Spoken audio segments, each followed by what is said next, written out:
Hello everybody, I'm Conquering History Games, and welcome back to part 11 of my Black Army campaign here in Hearts of Iron 4, The New Order.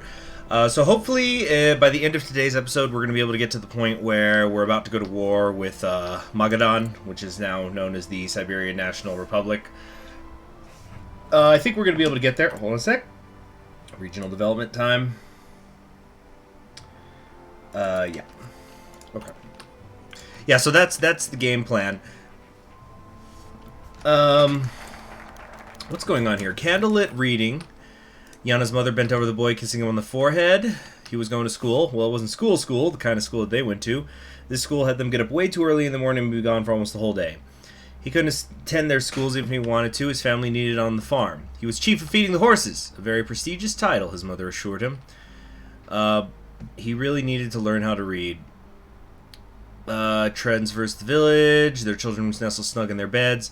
He wasn't tired. He was a big boy whose bedtime had been abolished in the name of the state. Or maybe it was against the state? He wasn't really sure what a state was. He wondered if stars had states and if they had bedtimes too. What did you bring with it, Yana? It's a book. I'm going to learn to read. The child grinned from ear to ear at the elderly woman before darting to meet the rest of his classmates. To lead, one must first lead. That's probably supposed to say be led. Okay. So let's do the coin flip on if we're doing interventionism or trusting in the educators. Flip it! Anarchy! So that means we are trusting in the educators. Some have argued that in order to bring our educational system up to par with our more advanced neighbors, we have to place the educational system under the power of the military council so that we might bring all students and educators to the same level of educational quality across the board. This is foolish. Different regions have different needs. Rural villages might want to teach their students about tractor maintenance and engine repair, whereas cities might want to educate their students in power production and computer science. We should trust local educators to decide on a curriculum that benefits their community's needs. Alright, time to do some military factories, because we're doing okay now, but we are going to need a ton of them later on if I want to properly build helicopters. And frankly, I just don't even know if we have the space for it. And if we do have the helicopters, we're only going to end up using them once we go up against whoever unifies the West. We just don't have time for the rest.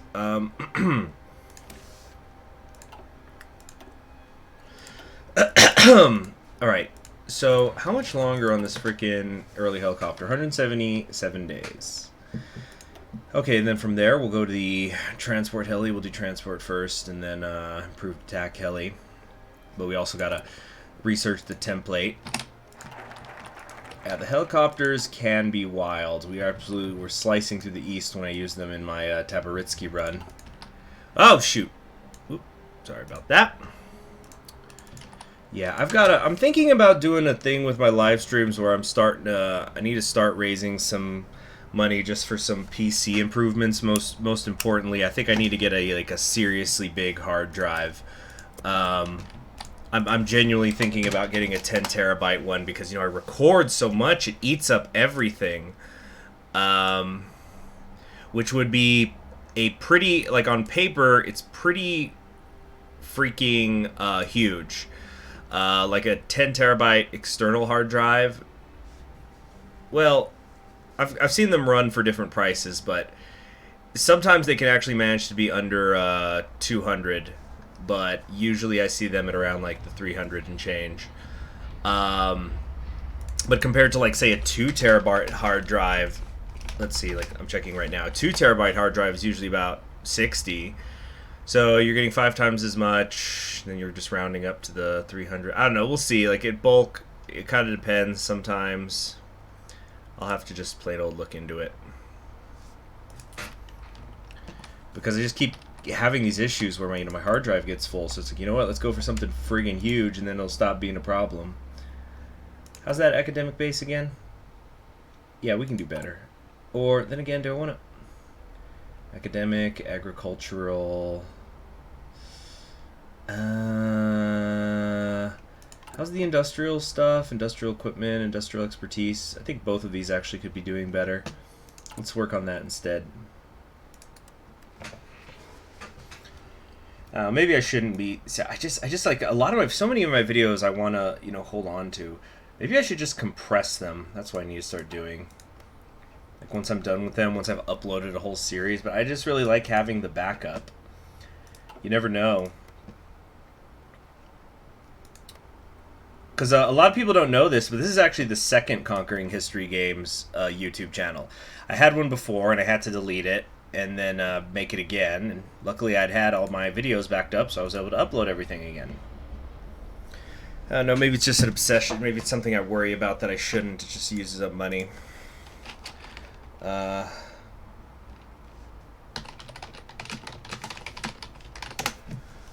Okay.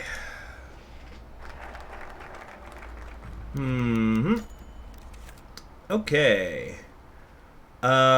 What does the status say?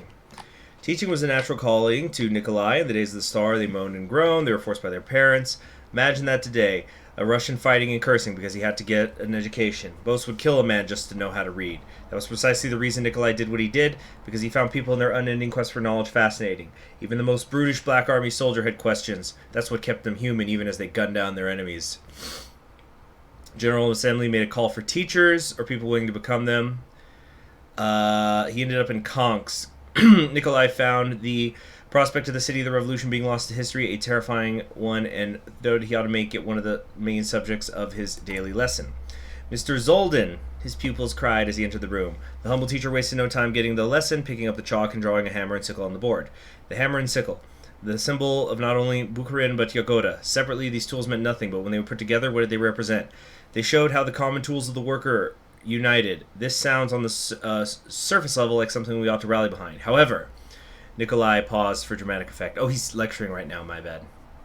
Prompting his students to look up from their notes and meet eyes with their instructor. This is a prime example of what we must be most aware of. The state will wear many clothes to try and trick you into being their puppet. There's only one symbol that represents freedom. That is the people hand in hand. Nothing else. Teach them well, and all will be well. Have you guys ever heard of the wave experiment? It was this thing that a teacher once did where he was trying to teach the students. This was like in the 60s, I think.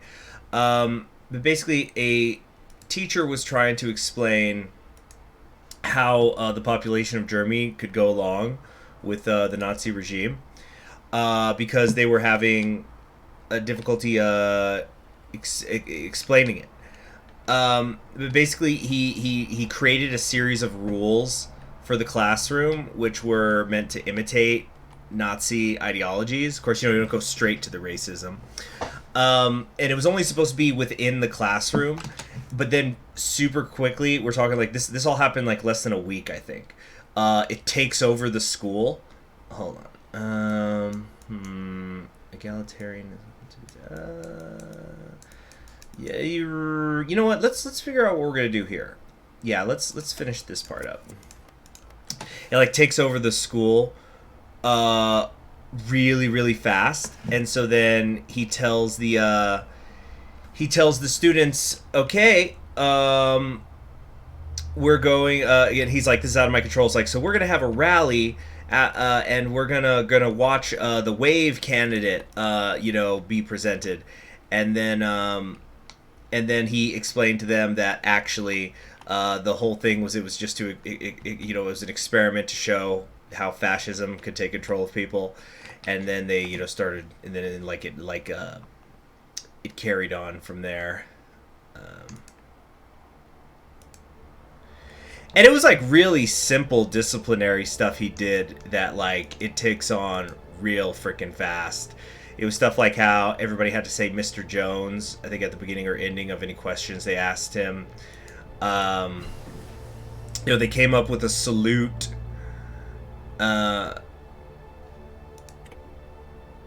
Strength through discipline, strength through action, I think was their catchphrase. Stuff like that.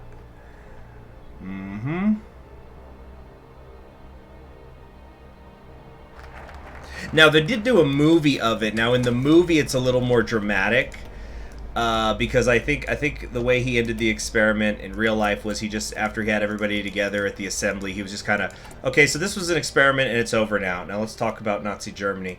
But like in the movie, they're like, who's going to be the presidential candidate? And then it's like Hitler giving a speech, and then they're all, oh my god. But it's it was an interesting little experiment.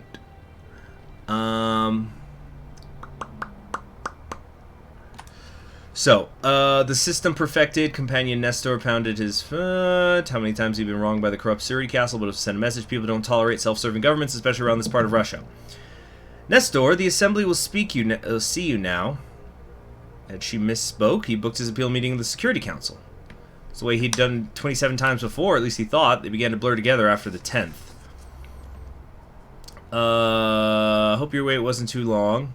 Well, it looks like you're in for your 27th appeal. Well, your record seems to fit the bill of an officer. You served gallantly against the Red Army in Mongolia, and you continue to advocate for anarchism since. Nestor was in shock. Not only were they not immediately disregarding him, the people of the General Assembly seemed eager to welcome him aboard. Well then, I'll open this up to vote on the promotion of Companion Nestor to the rank of officer. The vote is unanimous. Really? So like basically the, for lack of a better word, the legislative body is picking the officers now. Interesting.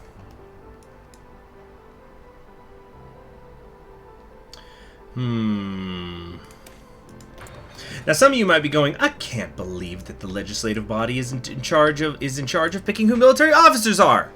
That's not very cash money. Well, that's what the United States of America has done for centuries. Of course, that's usually at the very highest levels. It's not like they're picking, that's like Congress is picking lieutenants and stuff. But going back at least to the Civil War, you need a congressional approval when those generals get high enough. Just one of those interesting little things. Do we want to... Yeah, academic base. Let's keep getting it up. Okay. Civilian spending is still up. That's good. Oh, I forgot when you do military budget boost, that also gives factory output increase. I should have been doing that a while ago. I forgot that I thought the factory was only tied to the civilian spending. Well, now it's only going to take 101 days, but yeah, once we're going to really need to switch over a lot of things to the helicopters once we've got them researched. It's going to take a little while.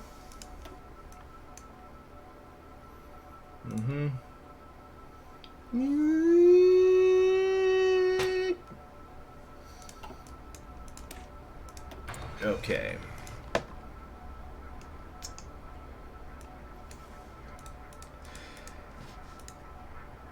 Yeah, the whole wave thing was kind of an interesting cross point of discussion for a friend of mine and I, because I study history, and he's been training to become a psychologist or a psychiatrist. Probably gonna do psychologist. Anyway, the yeah, because like, you know, it's a social experiment studying a historical event with freaking you know, psychology, the psychology of people who join groups like that. State of Wales. Oh yeah, that's right, they were despotic. Yeah. They used to tell me about all sorts of stuff. Like, you know, that he would learn about different types of experiments viewed as unethical and stuff. Perhaps the most famous being the Stanford prison experiment. Whoa. What's going on? Yeah, what's going on?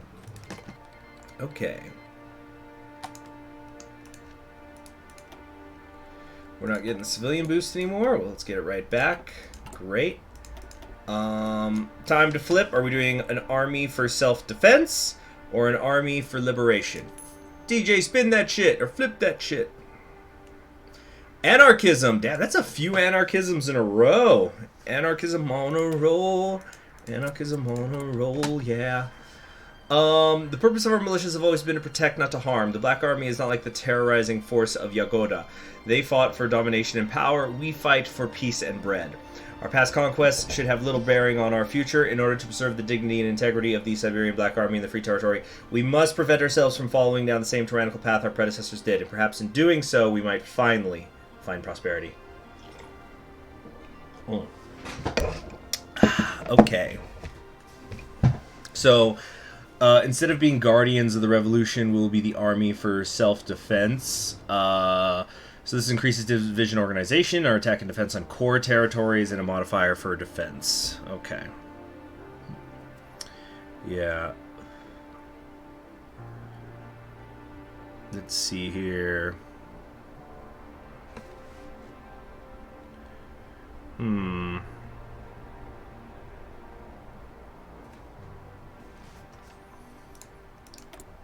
What decisions are available here? Oh, yeah, we're at 50. So let me check here. Agriculture is on mass mechanization. You know what? Let's go in on the agriculture. I think we might be able to do this kind of quick. Yeah.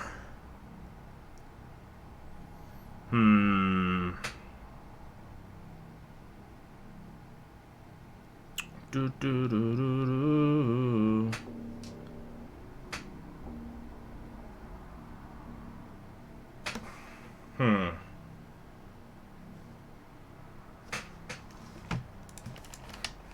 at least we're moving along. I wonder what's going on over here in the Urals between these two. No national focus set. Okay, that was right. Oh, hold on a sec. Was there a coup? Octon is in charge here. This is the money guy. So this is something that you all might find interesting, because I don't really know Samara. I don't know what goes on there, other than like it was originally a collaborationist regime or something. But I don't know much beyond that. But as you all know, I was the one who uploaded that video I edited together, the showing all of the unification super events for every single path in Russia, all 48 of them. And so what YouTube will do for you, or at least they do it for me, I don't know if they do it for tiny channels, no offense. It's funny, I think of myself as a tiny channel, but then I sometimes have to remind myself, okay, like 25,000 people, that's pretty damn significant. That's like, can you imagine a stadium full of 25,000 people watching you doing something, you know, or an arena? Anyway, so what you could do on certain videos, and it's not a tool that I use very much. It'll show you a graph of how much of a video people are watching. Now that's usually not very useful. In fact, let me pause this so I can show it to you guys what I'm talking about. Or like I'll just kind of show a representation of what I'm talking about. So we're going to go to MS Paint here for a second. So it's not a very useful thing for the kind of videos I do, because I make chronological videos, where it's something like this, where you're watching it, it's a video, it's telling a story, whatever. So basically what you just see is like, you know, if this is 100%, like this is 100% of the audience is watching a part of the video, and then down here it's 0%, and you know, this is the start, S for start, F for finish of the video. You know, obviously this is not to scale, but it usually just goes in a straight line, because people watch the video, maybe they leave the video, they come back and keep watching, but that's just how it is. Extremely, extremely simple to understand. And no reason to look at it, because obviously that's how it works. Like, why would a video like this, would it go, you know, like this? Oh, they're watching this section more, and then it comes back down, or you know, that wouldn't make any sense. But on the Russian unification video, it was different, because I put all those timestamps so people could go to different parts of the video. So you could instantly go to the super events that you wanted to learn about. And this was interesting because, you know, like, I wouldn't... Okay, we're not going to count the first one. I think it's Zukov. Yeah. Yeah, Zukov / Nona. That's like at 100%, because, you know, it's the start of the video. You click the video, that's where it's going to begin. But then... So that one's like, you know, super high, but I think that's, you know, in Katyusha, because people are probably scrolling down in the comments to look at my timestamp.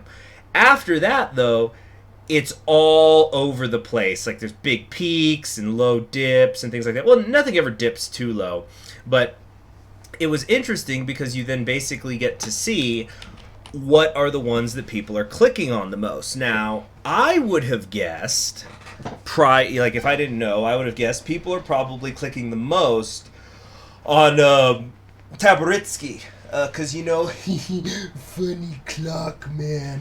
You know, it's nonstop.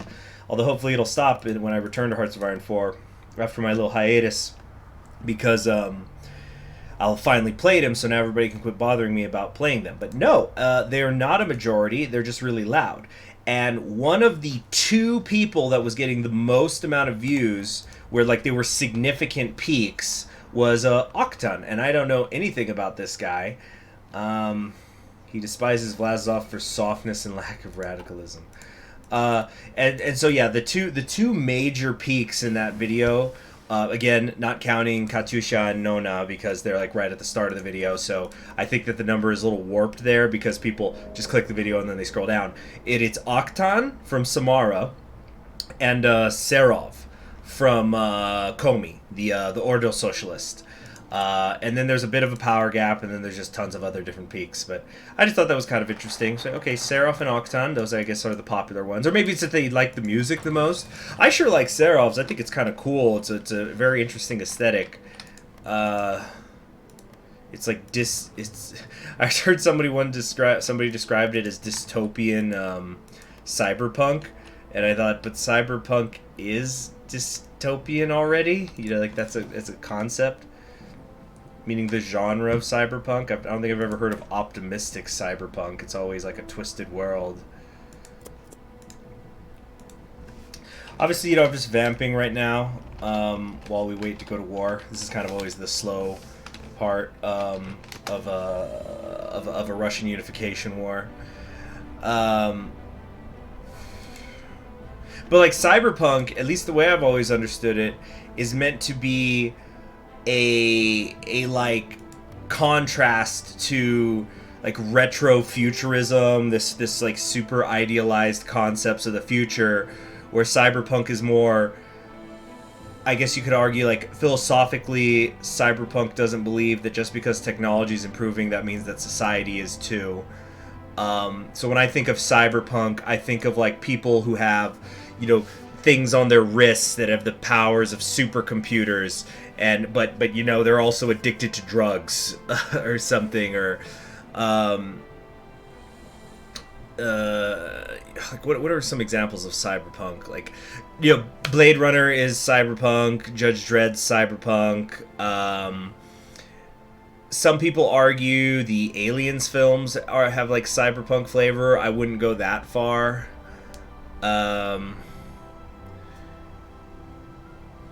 Yeah, anyway, I'm just totally...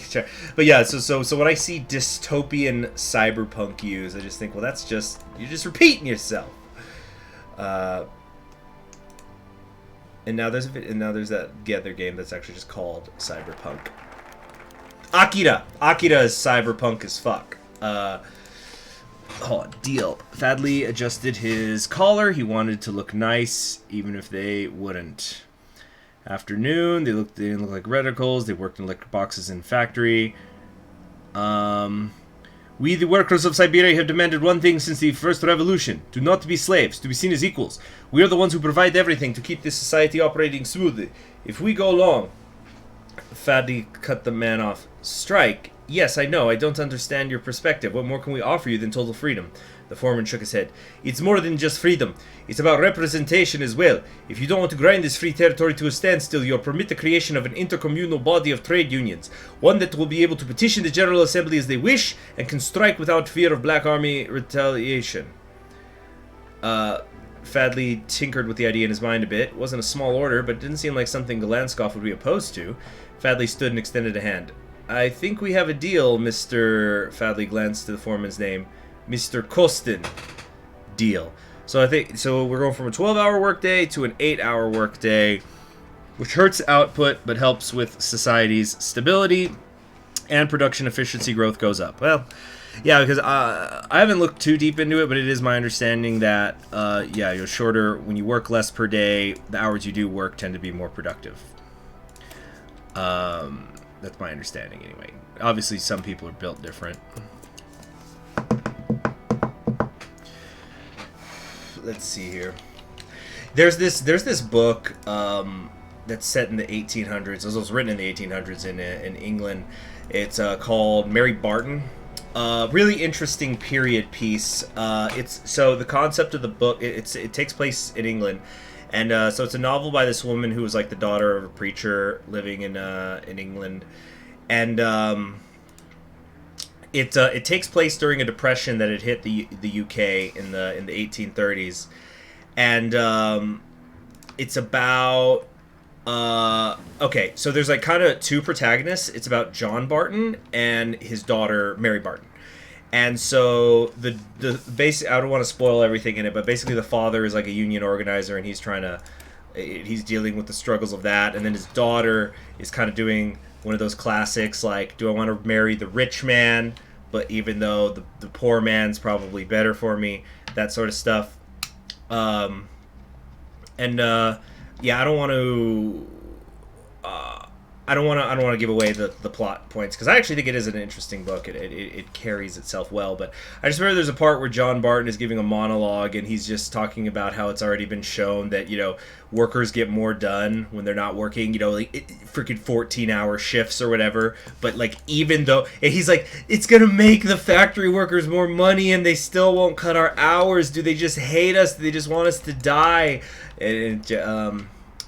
Now the author does propose a solution to the working class tensions by the end, you know, through the work. I won't say what that solution is. I say you go read it yourself. I am neither, endorsing or condemning said solution, but I think it's a good enough book. Because sometimes period, 1800s literature, sometimes it doesn't always gel with me. Like there's this other. There's this other book called Lady's Paradise, and that one I remember I read that for a class, and we're on the Georgian Republic. Oh, the coup happened. Yeah, Goering couldn't do it. Just can't deal with Switzerland. What do we got here? Poverty relief. Did we already improve the poverty rate? Yes. So I'll go for that again. So anyway, it's called Lady's Paradise, and it's by this guy Emile Zola, who is a very well known within the circles author of French literature in the 1800s. So Lady's Paradise, and all his books are like interconnected, but I don't think you necessarily have to read every single, like, you don't have to read them in a specific order. It's just one of those things. You can kind of think of it like Brandon Sanderson's Cosmere, where if you do read them all, you get to see connections between them, like with family members. But if you don't, it's not a big deal. You can read some of the stuff on its own. So anyway, speaking of agriculture, facilitate rural. So Lady's Paradise is interesting as like being used as a historical lens into the creation of department stores and how they worked. As you know, they were rising in France.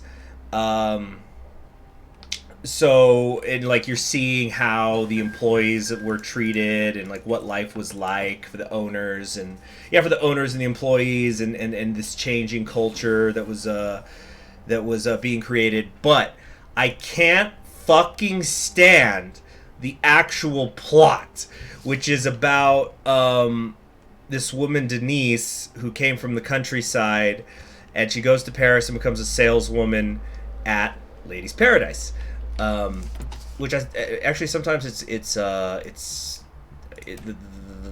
name of the book is like translated differently, but I've always heard it as Lady's Paradise. Anyway, so Lady's Paradise, she goes and she works at Lady's Paradise, and she ends up being in love with the owner.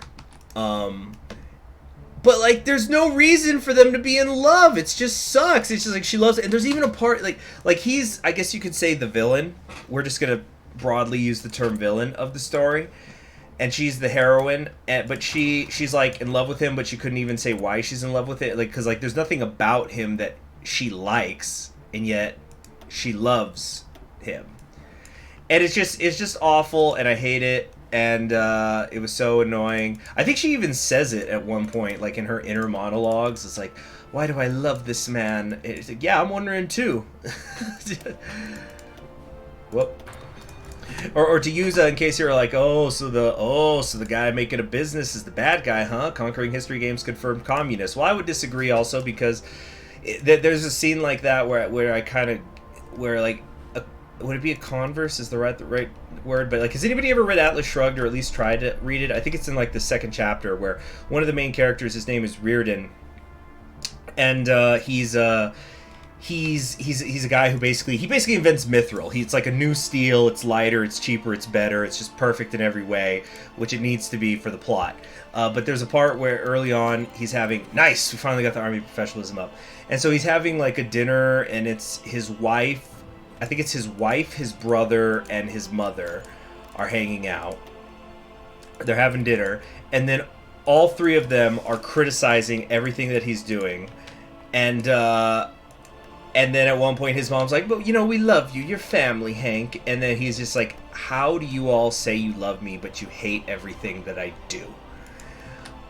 Which is, I think, maybe anybody who's ever had issues with their family, that's really, grips onto people. So that's how I was feeling about Denise in that book, Lady's Paradise, where it's just like, you say you were in love with this man, and you think he's like a scumbag. Like, it's just like, this is awful. Yeah, just, you're saying, I can't imagine being a woman reading that. Like you're just, wow, you're setting my gender back big time here. It's like, oh my god, but he's hot. Yeah. Okay, our expenses will rise. It's going to increase factory capacity by 7.5%. Yes. Let's do it. So just to review, I am paying attention. I have been, skimming over what these are. So like right here, facilitating rural mechanization. If you want me to go to the detail here. We can help rural communes outproduce their needs, allowing them to exchange the extra produce and livestock for items the rural population cannot obtain. So it'll be useful for expanding the population. So we get more mechanized farm equipment and stuff like this. Rural interconnected and whatnot. This is, it's just infrastructure, so whatever, but we'll probably still take it. Yeah, and then we're just going to have a while where all that's left is one of these two, and then this. So a couple months we're going to be done, and then we have most of a year to just accrue political power, which will be nice, and keep improving ourselves at this regional level and getting ready for the war. Oh shoot! Wait a minute. I'm supposed to be down here. Yeah, or actually no, the rifle. I do wanna get the rifle. Yeah, we gotta go down here. Let's finally get researching that template. The template will be done before we go to war with the Serbian National Republic. By the way, that head of the foreman that we talked to before, I'm pretty sure that's the guy who's the leader in the portrait when they uprise. Oh, Khrushchev took charge. What? Alright, so they're changing leaders. Okay. Well then. Unorthodox Bolshevism. Ooh, crippling famine is going on. Monthly population minus 800%. Well, that's what a famine will do. Anyway, that's going to be it for today. So, it looks like we weren't able to get to the war in today's episode. It's probably I think a lot of that was because I got distracted by doing the chart thing and Octane. But hopefully you found it interesting. So, in the next episode, though, I'm much more confident that we're going to get there, although it does sort of seem like the calendar is clicking a bit slower right now. But we'll hopefully get there to where we could start the war. Anyway, I'm Conquering History Games. Thank you very much for joining me, and I will see you all in the next one.